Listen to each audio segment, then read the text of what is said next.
Hey guys, Lloyd Beckemice here at Gear Junkies. As you can probably tell, I'm in the guide shack up here in northern Maine. And as you can probably hear, it's coming down pretty good out there. So I decided to move this indoors today, and we're going to talk about a few little basic crafts you can do in the field that will really make your life a little bit more comfortable when outside and outdoors if you don't want to pack stuff in. What I have here, this is pretty short. It's 2 equal distant lengths of string, and pretty much just some long grass that I pulled. And I'm going to show you guys how to make a grass mat to either sleep on or use as insulation inside any type of shelters you decide to make or build. The first thing you do, like I said, 2 equidistant lengths of string.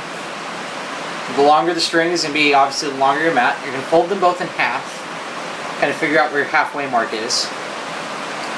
And I'm going to do this on my knee, so it's going to be a little bit interesting and lengthwise. Spread them a good portion, like good distance ways out. And then, depending on how thick you want it, just grab a handful of grass. Again, the thicker you do it, more grass you have. And then, you're going to start your loop. Hang on here. Sorry. Start your loop down here near the end with just an overhand knot, and then you can finish it out into a square knot. And how snug, you want this fairly snug.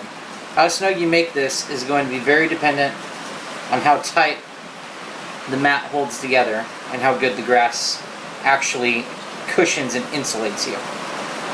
Same thing on this side.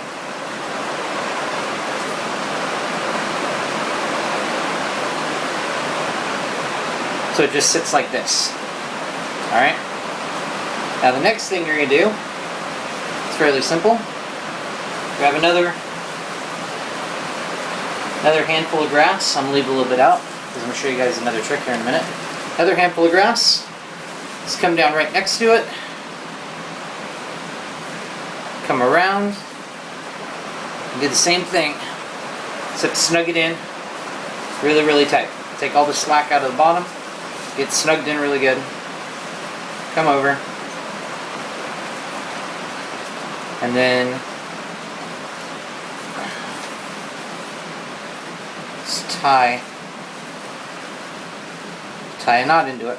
Doesn't matter what type of knot, nothing like that, as long as you can get it down tight is the main objective and goal. Just like that.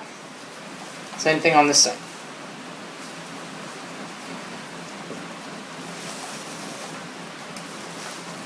This is more like a bite style knot. Just whatever holds is going to be the key here.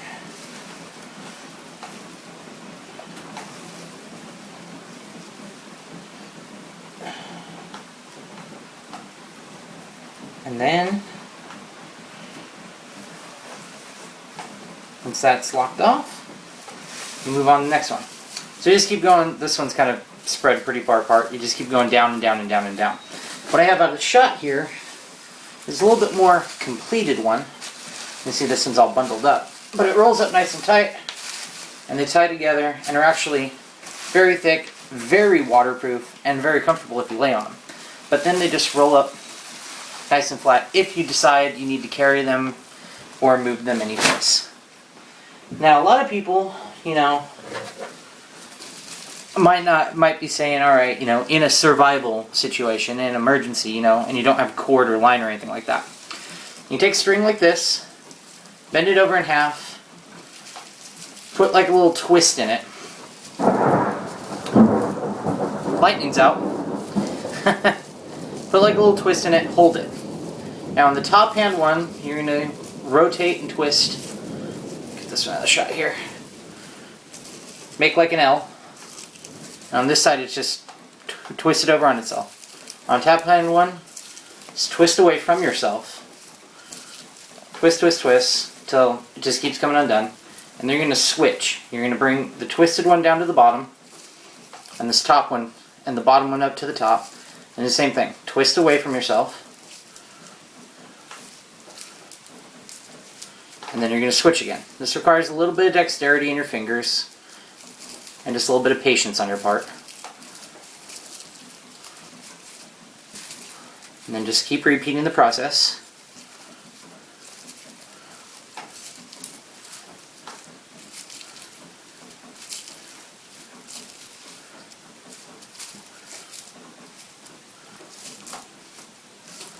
Thankfully the rain's dying off here. That should be pretty good just for demonstration. And then you can take here and just put a overhand knot in them. You want, for the most part, they'll hold together. What you have here is actually a very tightly and very strong wound, pulling on it pretty good, piece of rope that you've just made out of grass. So you can twist up a ton of this, right, and use that to actually twist and bind all of this together if you don't have string or don't want to use string. If you twist this while wet and dry it out, it'll actually be much stronger, but it's going to loosen up. That's something you got to remember. And then to check and see if you've done it right, what you do, untwist it a bit and make sure these are about, both of the coils are about the same length. This one kind of is, because it's going to only be as strong as the shortest length. So, you know, that's just the way to test it and see how well you've done. I'm going to show different types of ropes and stuff in the pictures that I'm going to attach to this, and just some basic stuff to do with grasses that you have around or you're able to find. It doesn't matter what type of grass, doesn't matter anything really specific. You can use it with any length or weeds or whatever you find. I did grasses for the mat mainly because I'm going to continue making these out. Probably turn this into my bunk lining out here in a little bit for my bed. I mean, you know, a lot of times Pathfinder beds are made and they have a lot of like pine boughs or anything like that thrown in them, and those are great. I've noticed for the first 2 weeks I've been out here, I've been sleeping on it, it's been fine. A little bit prickly though, so I want to move away from that and into something that's a lot more lofty and compressionable, and if that's even a word. And in general, just warmer and less thorny, sticky, woody based. So that's why I did this, and I'm showing you guys. I'm going to probably spend the rest of today turning all of these mats into rope, and then hang them, dry them tonight, and tomorrow gather more grasses and just do a 100% grass bedding just to show you guys.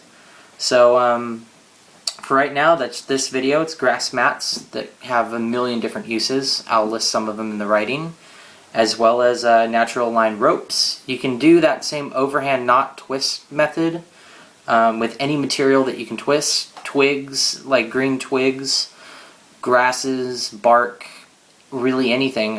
You can do it actually with twine too, to actually make thicker gauges of rope if you needed to. Hope that helped. Lloyd here from High Sierra Gear Junkies, but up in northern Maine in the Guide Shack, and hope you all have a great weekend. Thank you.